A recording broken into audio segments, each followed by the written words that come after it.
오늘 하나님께서 우리에게 주신 말씀의 제목은 하나님의 일꾼으로 살라입니다. 일꾼이 뭡니까?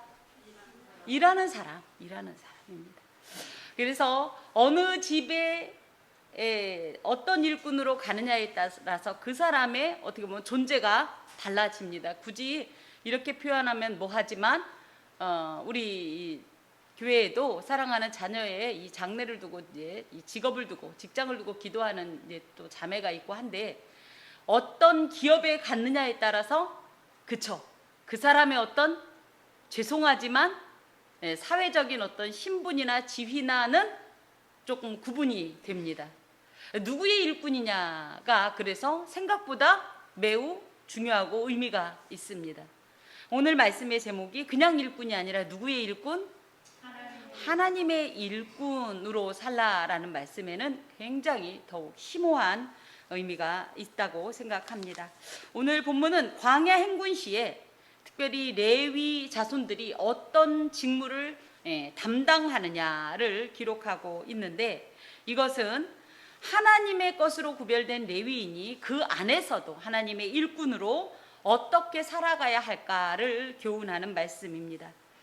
자, 1절에서 20절은 고핫 계열의 인구조사 및 행군 시의 이 임무를 기록하고 있는데, 고핫 자손이 누구와 관계가 깊다고 그랬나요? 고핫 자손은 그 고핫 자손 가운데 제사장이 나온 거예요. 대표적으로 모세와 아론이 누구다? 고핫 자손이에요. 이 모세와 아론의 아버지인 아므람이 이 게르손의 레위의 이 아들로서, 근데 실제 아들이라기보다는 벤이라는 뜻이 아들이라는 의미는 있지만 후손이라는 뜻을 갖고 있습니다.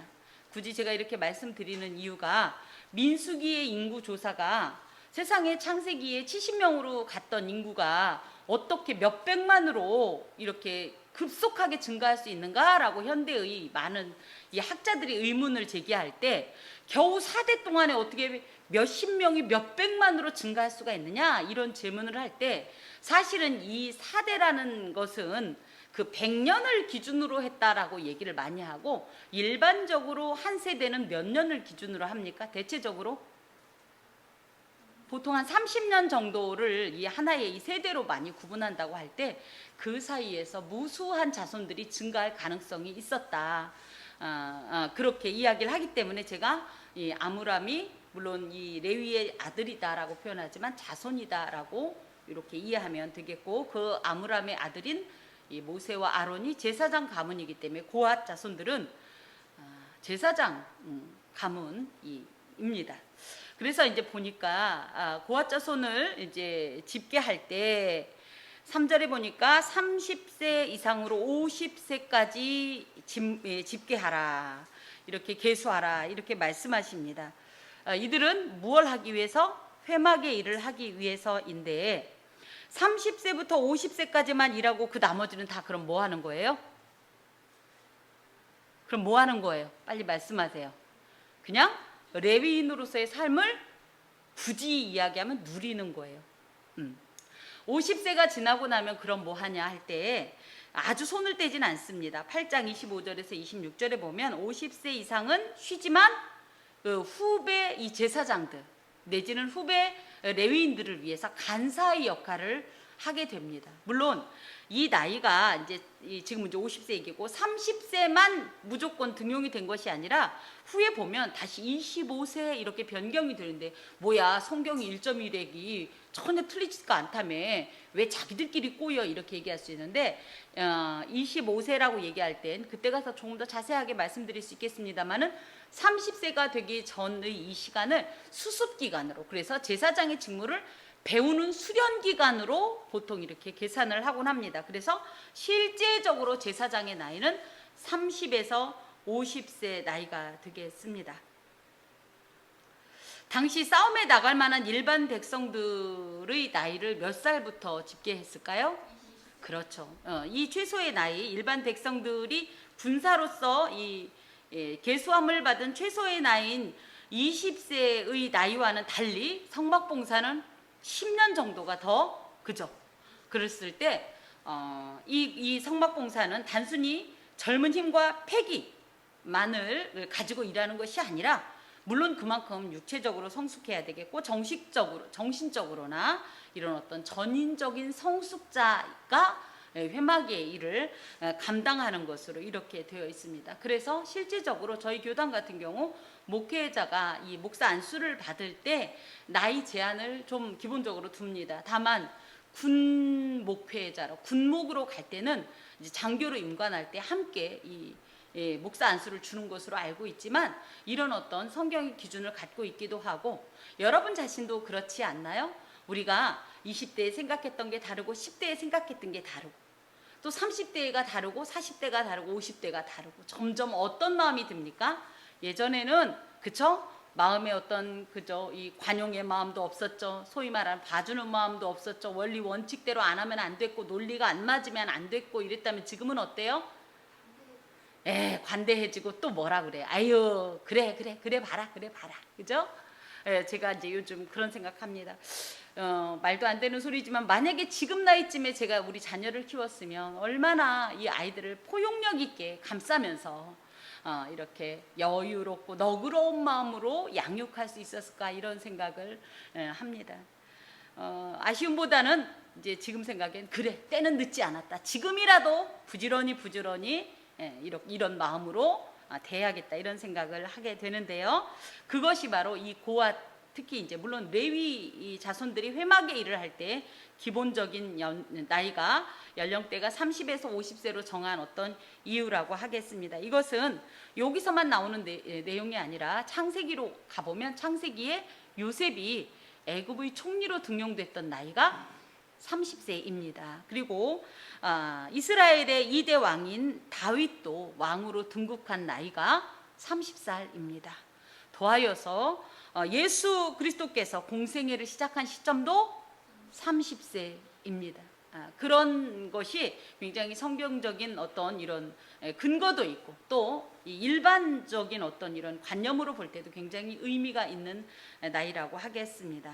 그래서 이제 고아 자손이 할 일을 4절부터 쭉 이제 기록하고 있는데요. 사실은 이것이 고아 자손이 할 일은 아니에요. 그런데 고아 자손이 해야 할 이 일을 어떻게 이 제사장들이 그야말로 성막이 이동할 때 포장하냐는 내용을 담고 있습니다. 보면 고아 자손은 4절에 보니까 무엇을 해야 되냐면, 회막 안의 지성물에 대하여 일을 해라, 이렇게 되어 있어요. 그런데 뒤에 내용을 쭉 보면 회막 안의 지성물이면 무엇일까요? 대표적으로 언약궤, 법궤만을 다 이렇게 다루어야 하냐 하는데, 그렇진 않습니다. 이제 봅시다. 이 회막 안의 지성물이라는 표현을 이 히브리어로 코데시 하 코다심 이렇게 표현하는데, 거룩한 것 중에 거룩한 것. 그래서 king of king, 그럼 뭐예요? 왕 중에 왕, 이런 것처럼 우리 영어식으로 표현하면, 굳이 표현하면 코데시 of 코데시. 그래서 거룩한 중에 거룩한 것을 다루어야 하는데요. 그것이 이제 첫 번째, 이 5절, 진영이 전진할 때에 아론과 그의 아들들이 들어가서, 그래서 사실은 고아 자손이 할 일이긴 하지만 포장은 누가 한다? 아론과 그의 아들들, 즉 대제사장과 제사장들이, 특히 아마 이 지성소에 있었던 이 증거궤 같은 경우는 거의 대제사장이 아마 이렇게 포장을 했을 것 같습니다. 그것을 할 때 뭘로 하냐면, 5절에 보니까 칸 막는 휘장을 걷어 증거궤를 덮고, 이 칸 막는 휘장이 뭐예요? 지성소 휘장을 말합니다. 지성소에 대제사장만 출입이 가능하고, 들어갈 때도 그러니까 이 칸 막는 휘장을 뜯어서 곧바로 들어가자마자 이 법궤가 노출되지 않도록 그대로 가서 덮어버리는 거예요. 그런 다음에 그 위를 해달의 가죽으로 덮고, 해달의 가죽은 우리 예전에 그림으로 봤지만 굉장히 새카맣습니다. 그리고 굉장히 튼튼하고 이 재질이 쫀쫀하기 때문에, 이걸 뭐라고 해야 돼요? 밀도가 높다고 해야 되나? 하여튼 그래서 그 비가 들어가거나 모래가 들어가는 거 하는 것을 철저하게 마킹을 해줍니다. 그래서 해달에 가죽으로 덮고 그 위에 순청색 보자기를 덮은 후에 그런 다음에 법궤나 또 여기 보면 진설병이나 또 이 분향단, 제단 같은 경우는 다 채가 있어요. 채. 그죠? 우리 출애굽기에 배웠는데 이 채는 운반용입니다. 그래서 이렇게 덮은 후에 이 채째로 이동하게 되는 거예요. 또 이 진설병은 또 보니까 청색 보자기를 쫙 펴서 그 위에다가 이 진설병에 해당되는 모든 집기들을 다 넣어서 묶고 그 위에 홍색 보자기를 덮고 그 위에 해달의 가죽을 덮은 뒤에 채로 꿰어 이동하게 됩니다. 특별히 이 언약궤는 하나님 자체는 아닙니다만은 하나님의 임재를 상징하고 하나님의 신성, 거룩성을 이제 상징하게 되는데요. 이 특별히 순청색 보자기를 사용한 이유는 하늘의 영광과 권위를 상징하기 위해서. 하늘이 무슨, 우리 파란색을 뭐라고 불러요? 보통 하늘색 이렇게 부르죠.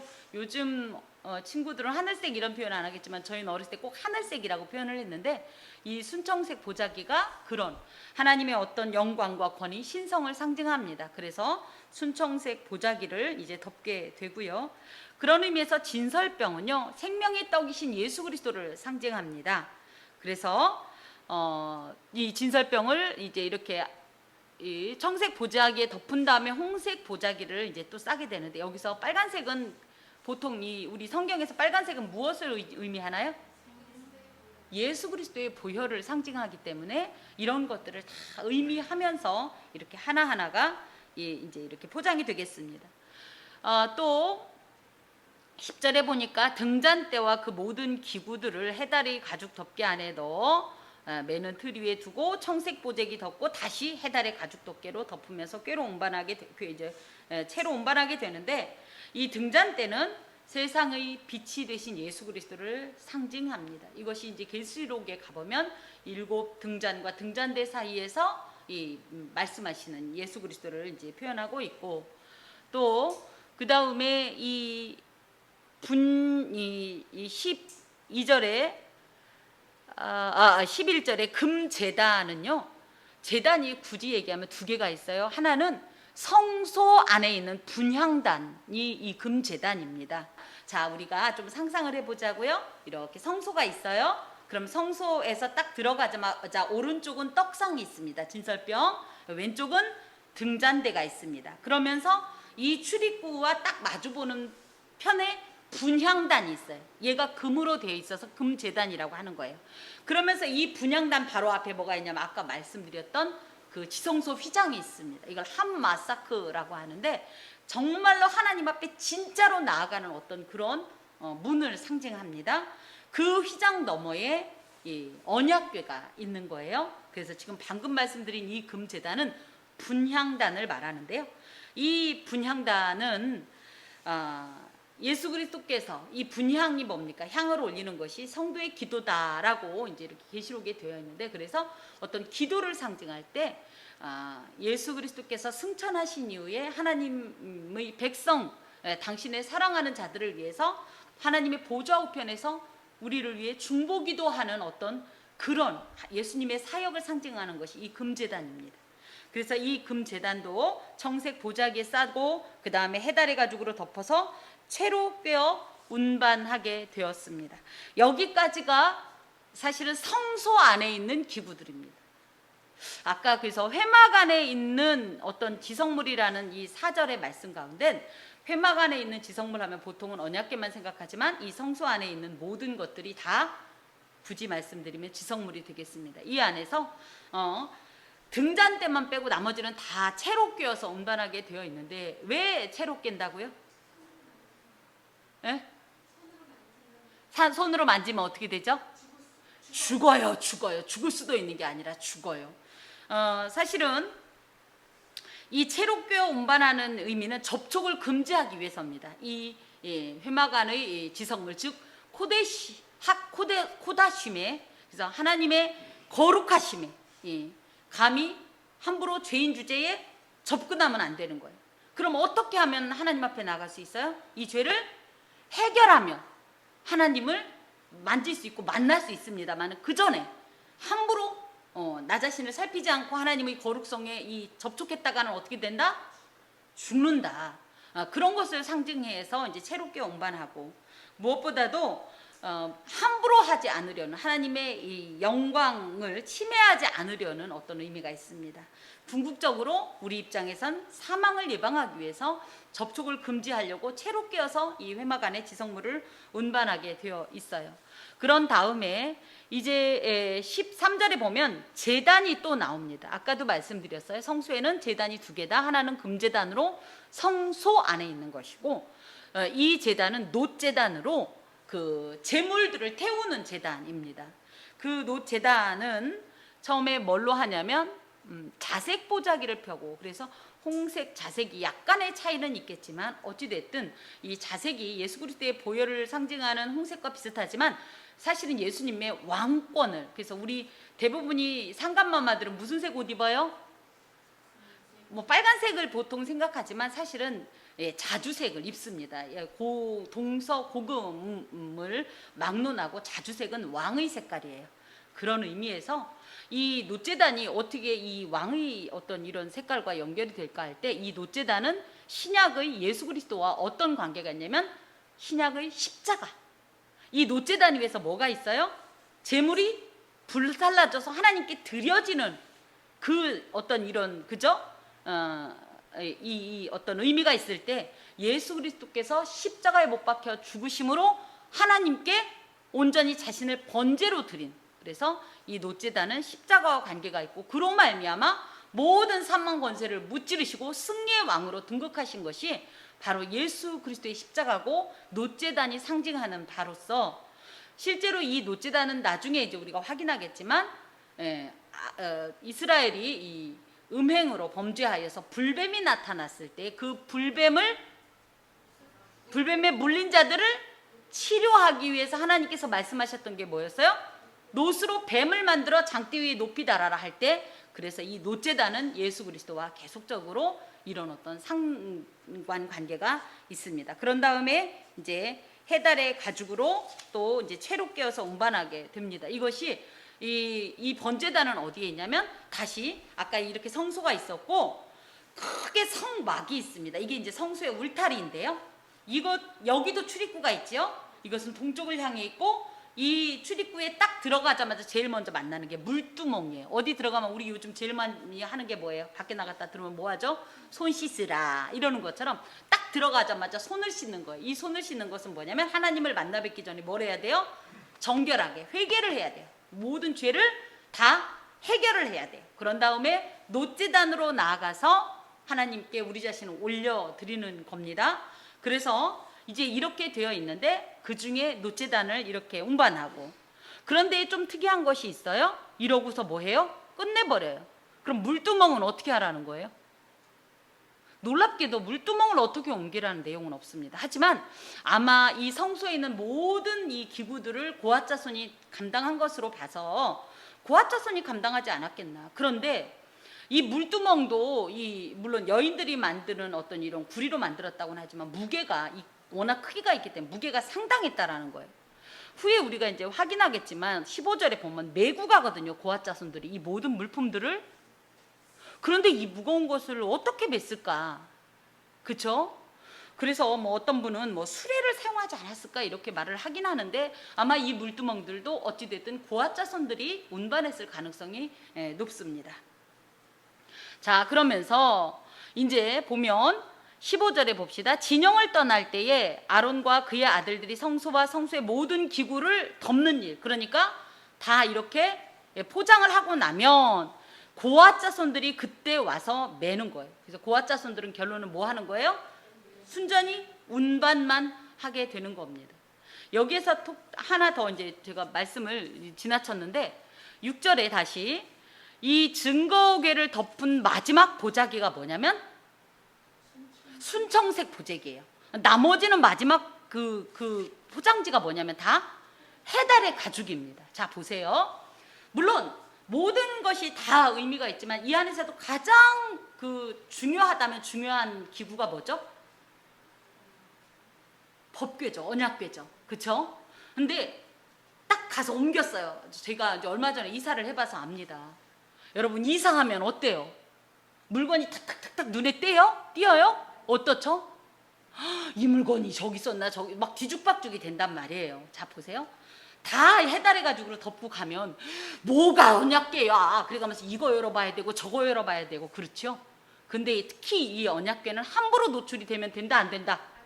안 되기 때문에 가장 눈에 띌 수 있도록 오히려 나머지는 다 검은색 해달 가죽으로 덮고 이 법궤만 순청색 보자기로 딱 덮어서 탁 눈에 띄게. 그래서 이것들이 그야말로 이 법궤가 일반인들에게 노출이 되지 않도록 하기 위해서 이런 포장지도 이렇게 하나님께서 신경 써서 매뉴얼을 주십니다. 자, 그런 다음에 자, 그 성물을 어떻게 해야 되냐면 매긴 하는데 어떻게 해라? 만지지 마라. 그래서 뭐가 필요하다? 채가 필요한 거예요. 채가 필요한 궁금해갖고 이거 진짜 금인가 탕탕 두들겨 보거나 그죠? 누구 말에다가 금메달 했다가 이빨로 물어보거나 이런 거 하면 절대 안 됩니다. 만약에 그렇게 되면 죽는다 이런 말씀을 주십니다. 성경에 죽는다는 얘기 참 많이 나오죠. 죽는다는 말만큼 그런데 무서운 말이 또 있나요? 그죠? 그만큼 정신 똑바로 차리고 그죠? 아주 엄정하게 이 모든 것을 시행하라는 의미를 가지고 있습니다. 그리고 제사장 아론의 아들 엘르아살 이 사람이 이제 2대 대제사장이 되는데 이제 제사장이 이제 그 등유와 향과 소제물과 관유와 이 모든 것들을 좀 관리해라 이렇게 되어 있어서 고아 자손의 모든 일들을 감독하는 이는 엘르아살이다. 특히 고아 자손이 하는 모든 일들이 성수의 모든 이 물품들이기 때문에 이것과 가장 관계가 있는 대제사장과 이 어떤 이런 관련성 속에서 대제사장 차기이긴 하지만 엘르아살이 이것을 관장하는 것으로 하나님께서 말씀하십니다. 17절에서 20절 말씀은 자 고아 자손들이 죽지 않도록 조심해라 이렇게 되어 있습니다. 고아 자손들이 왜 죽냐 할 때 왜 죽어요? 지성물을 잘못 관리하면 죽게 되는 거예요. 그래서 지성물을 잘못 관리하면 죽을 수 있으니까 어떻게 해라? 죽지 않으려면 어떻게 해라? 지성물을 잘 관리할 수 있도록 제사장들이 철저하게 경계하고 그렇죠? 경계하고 또 이렇게 잘 관리해라 이런 말씀을 주십니다.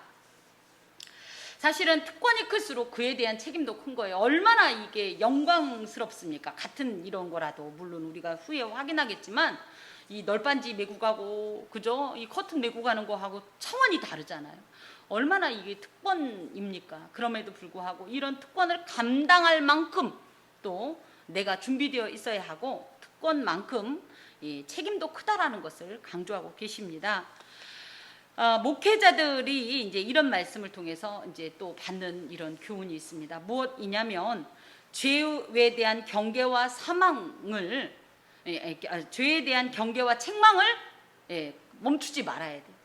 분명히 저희라면 하나님이 그냥 안 드실 텐데 사실 목회자의 눈에 그런 게 보입니다.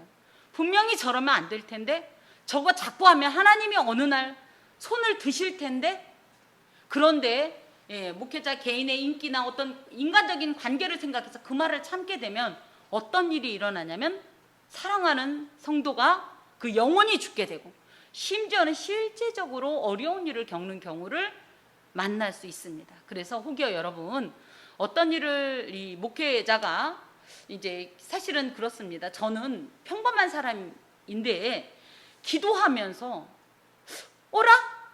근데 뭔지는 모르는데 하나님께서 여러분을 놓고 이렇게 기도할 때 무언가 가슴에 툭 하고 치는 부분이 있습니다.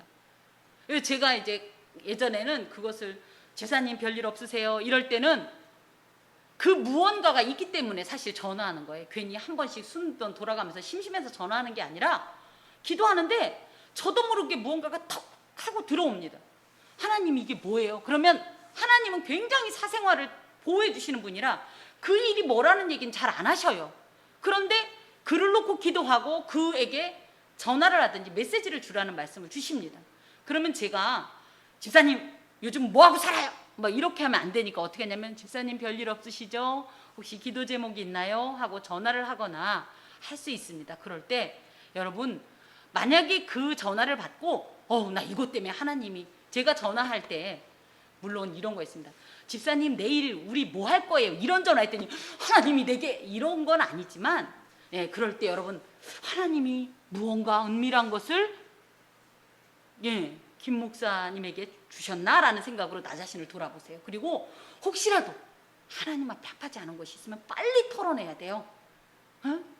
어머, 나 이런 행동한 걸 하나님이 보셨네, 아셨네. 하나님께서 분명히 말씀하셨는데 우리가 그 메시지를 외면하면요, 이제 이렇게 목회자를 통해서 간접적으로 또 메시지를 주십니다. 그런데도 이 메시지를 외면하면 이제 그 다음은 저도 책임질 수가 없습니다. 어찌되었든지 이런 어떤 죄에 대한 경계와 책망을 목회자들이 해서 백성들이, 하나님의 사랑하는 자녀들이 죽임을 당하지 않도록, 죽임을 면하지 않도록 하는 책무가 있습니다. 자, 그리고 21절부터 28절까지는 게르손 계열의 인구조사 및 행군시 임무인데요. 쭉 함께 이제 이 게르손 종족들이 이제 할 일들이 이렇게 그 고아자손처럼 기록되어 있습니다.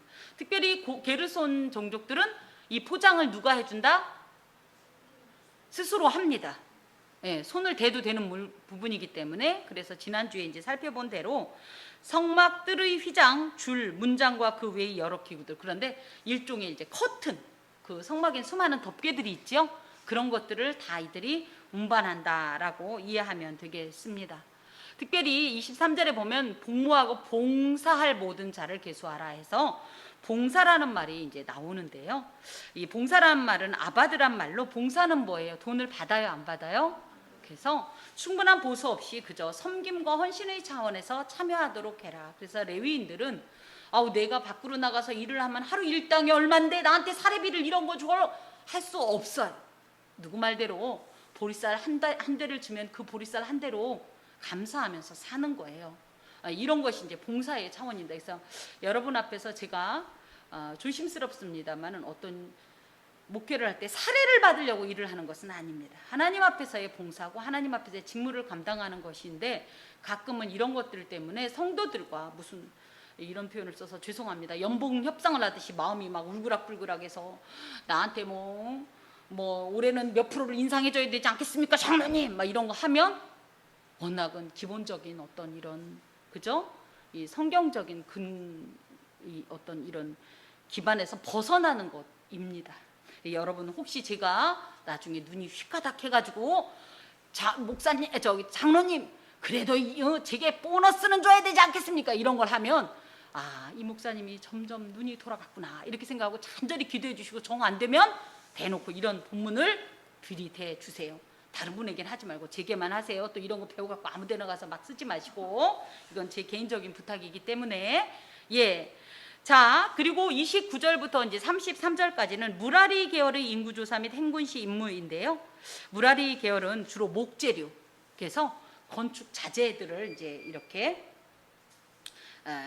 가지고 이제 이동하게 됩니다. 특별히 여기에 보면 32절에 너희는 그들이 맡아 맬 모든 기구의 품목을 지정하라는 말이 있는데요. 지정하다라는 말은 각 부품별, 기구별 이름도 정하고, 무엇보다 당신은 이거, 당신은 이거, 당신은 이거, 이렇게 무라리 각 그 일꾼들에게 각각에게 이것을 지정해 주어야 하는 것이, 사실은 특히 예를 들어 성막 이 게르손 자손 같은 경우 긴 거 보니까 이거 성막 울타리네, 이런 게 금방금방 나오겠죠.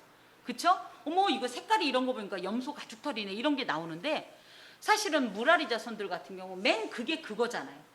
이 널빤지가 총 48개나 되기 때문에 이것을 따로따로 품목을 정해줘야 가서 얼른 그것을 효율적으로 일을 할 수 있습니다. 그래서 책임감도 주고 일도 효율적으로 하려고 이런 이제 지정하라는 말씀을 주십니다.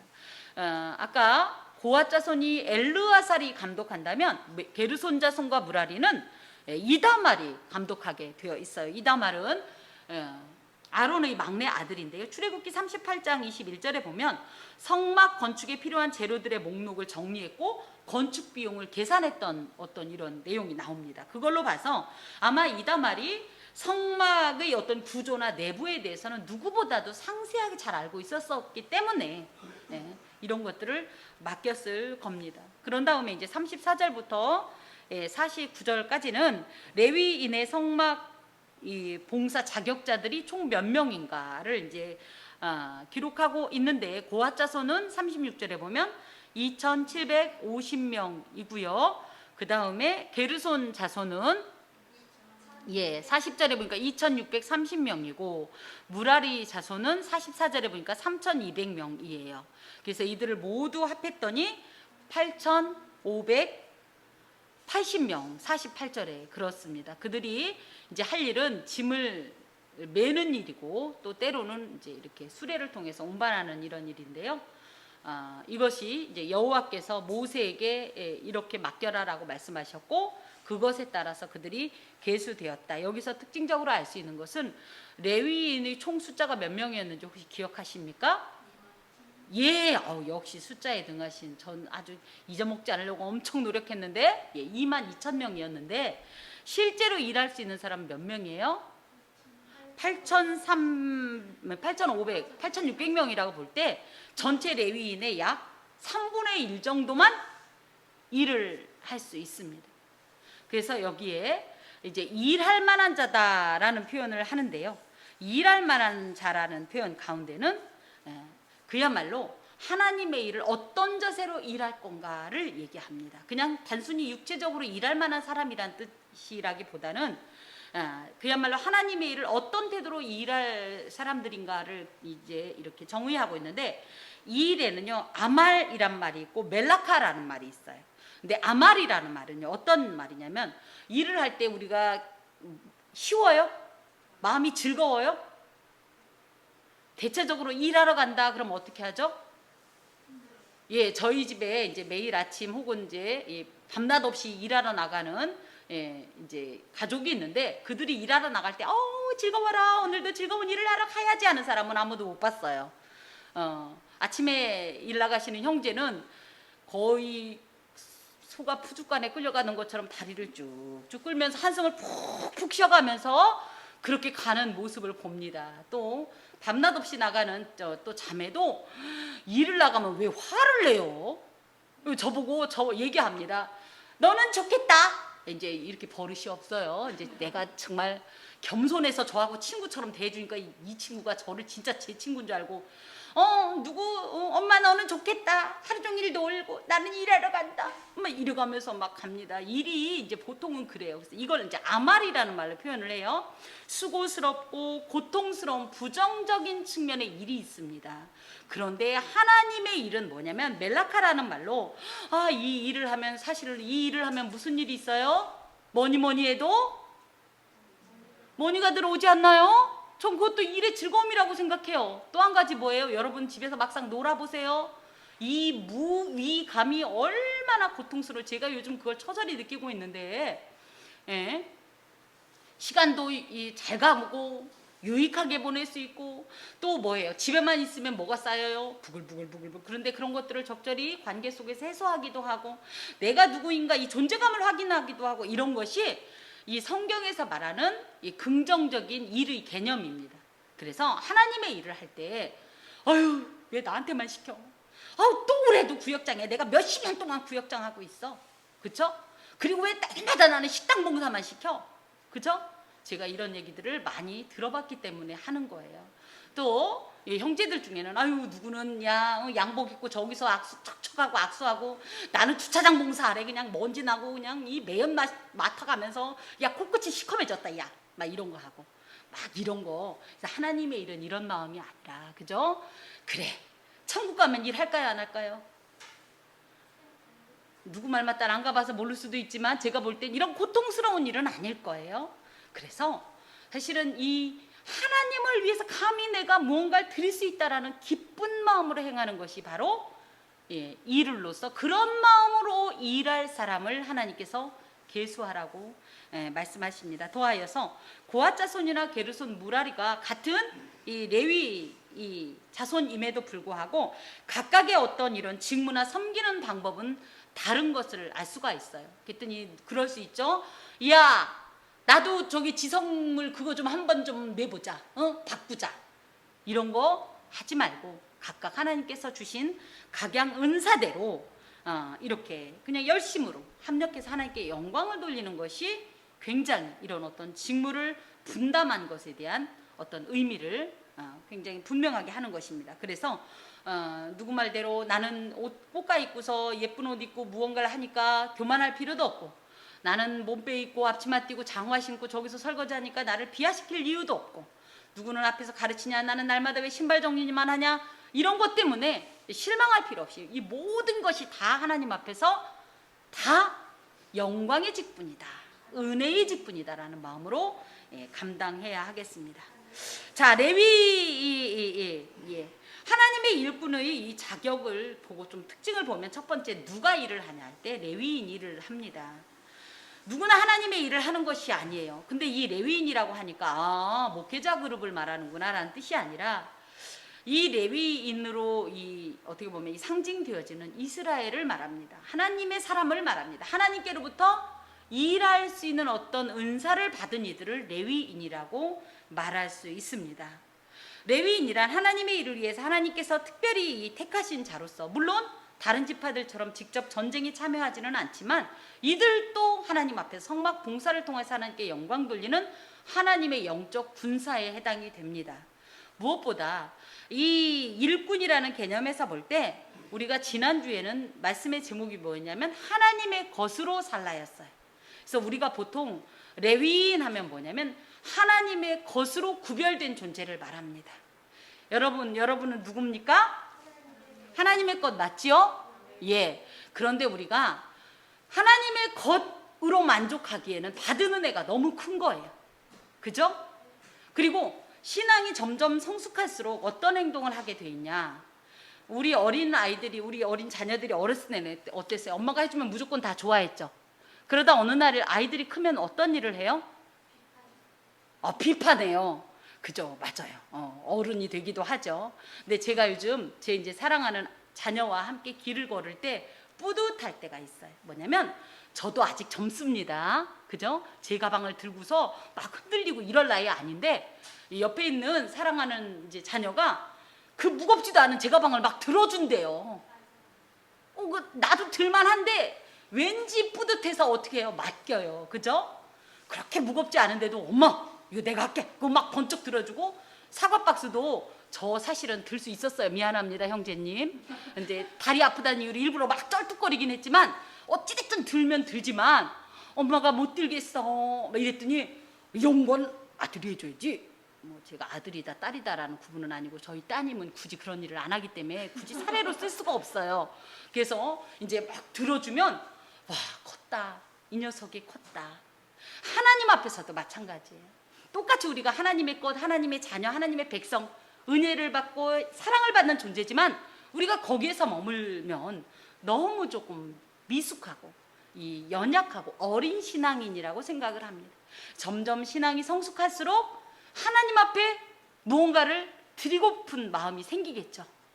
이것이 바로 사실은 진정한 레위인의 면모라고 봅니다. 여러분께서 처음에 신앙생활을 할 때는 예배 드리는 것으로, 예배에 참석하고 함께 이렇게 교제하는 것으로 만족하겠지만, 점점 이제 교회의 중요한 어떤 일원으로, 하나님 나라의 일꾼으로 세워지는 것이 굉장히 이 아름다운, 하나님께서 원하시는 어떤 하나의 모형이라고 할 때, 우리가 더 이상 하나님의 것으로 어떤 은혜와 사랑의 권리만을 누리는 것에서 만족하지 않고, 하나님의 이 일꾼으로 적극적이고 또 성숙한 어떤 신앙의 면모를 보일 필요가 있습니다. 그러기 위해서 이제 굳이 둔 제한이 자격 제한이 뭐냐면 바로 30세에서 50세까지의 나이 제한입니다. 30세를 이 립이라고 한대요. 드디어 세워져서 무언가를 이렇게 조금 판단하고 좀 뭔가를 알 수 있는 그런 나이라고 해서 이 립이라고 하고, 50세를 지천명이다 해서 이런 어떤 전체적인 이런 어떤 뜻을, 또 어떤 이런 이 판세를, 흐름을 읽을 수 있는 존재라고 하는데, 이 나이를 생각하면 사실은 우리 인생에 있어서 매우 황금기라고 하겠습니다. 그죠? 무언가 안정되고 제대로 사회의 한 일원으로서 기여할 수 있는 어떤 나이라고 볼 때 이 인생의 황금기를 사실은 이 레위인은 누구에게 드린 거예요? 하나님께 드린 겁니다. 우리도 마찬가지입니다. 인생의 황금기를 여러분 하나님께 드리십시오. 그렇다고 해서 무조건 30에서 50대까지만 드리라는 것은 아니고 어찌됐든 내가 하나님 앞에 드릴 수 있는 가장 귀하고 가장 그야말로 열정적이고 건강하고 혈기왕성한 것을 드려보십시오. 일반적으로 교회의 일꾼들은 여성이거나 어르신인 경우가 많아요. 그래서 이제 그런 얘기를 하면 아우 목사님, 집사님 이것 좀 해주고, 아우 목사님, 제가 은퇴하면 그때 좀 해볼게요. 나이 먹으면 좀 해볼게요. 집사님 이번에 특별 새벽 예배가 있는데 함께 나와서 기도합시다. 아우 직장 생활하면서 이거 어렵습니다. 내가 나이 먹으면 갈게요. 근데 여러분 안 하던 분들은요 은퇴한다고 해서 더 열심히 하지 않더라고요. 그래서 여러분 일할 수 있을 때 일하십시오. 가장 찬란한 시기를 하나님께 드리고, 그래서 그때가 언제이든지 간에 혹시 일할 수 없는 밤이 오더라도 인생을 돌아볼 때 하나님 앞에서 부끄럽거나 후회스럽지 않은 이런 하나님의 일꾼으로 살아가야 합니다. 두 번째로 하나님의 일꾼은 영적으로 성숙한 자여야 해요. 다 레위인입니다. 1개월부터. 그렇지만 굳이 회막에서 일할 자는 30에서 50세로 제한한 것은 그만큼 물론 육체적으로도 그렇지만 영적으로 성숙한 자여야 한다라는 거죠. 때로 하나님의 일을 하는 이들을 볼 때 내 주의로 내 스타일로 일을 밀어붙이는 경우가 많아요. 근데 교회는 우선 덕을 세우는 것이 굉장히 중요합니다. 내가 어떤 업적을 세웠어도 이것 때문에 누군가가 뒤에서 울고 있고 상처를 받는다면 그것은 과히 건강한 하나님 앞에 섬김이 아닙니다. 자, 하나님의 일은 독단적으로 하면 도리어 상처뿐입니다. 그러므로 육체의 힘과 생각으로만 하지 말고 신앙적인 성숙함과 또 풍부한 경험과 또 어떻게 보면 완숙되어진 어떤 인격과 또 성경적인 또 다방면의 어떤 지식과 더하여서 관용하는 마음으로 행할 때 그것이 바로 하나님의 영광을 그 무엇보다도 드러내는 어떤 그런 행동이 될 것입니다. 우리가 일하는 목적은 우리의 이름을 내기 위함이 아니고 회막의 일은 하나님의 영광을 위한 일입니다. 하나님의 영광을 위해서 우리가 하나님의 일꾼으로 하나님을 영화롭게 하고 하나님의 뜻을 이 땅 가운데 이루어드리는 그런 하나님의 일꾼이 되시길 주님의 이름으로 권합니다. 이것은 하나님의 말씀입니다. 기도하겠습니다. 주님, 우리를 드리우니 사용하여 주시옵소서. 아직은 부족합니다. 아직은 서툽니다. 아직은 낯설고 어색합니다. 그럼에도 불구하고 주께서 기뻐하시오니 기꺼이 나 자신을 하나님의 손에 올려드리게 하시고 하나님의 영광의 도구로 쓰여지게 하여 주옵소서. 예수 그리스도의 이름으로 기도합니다. 아멘.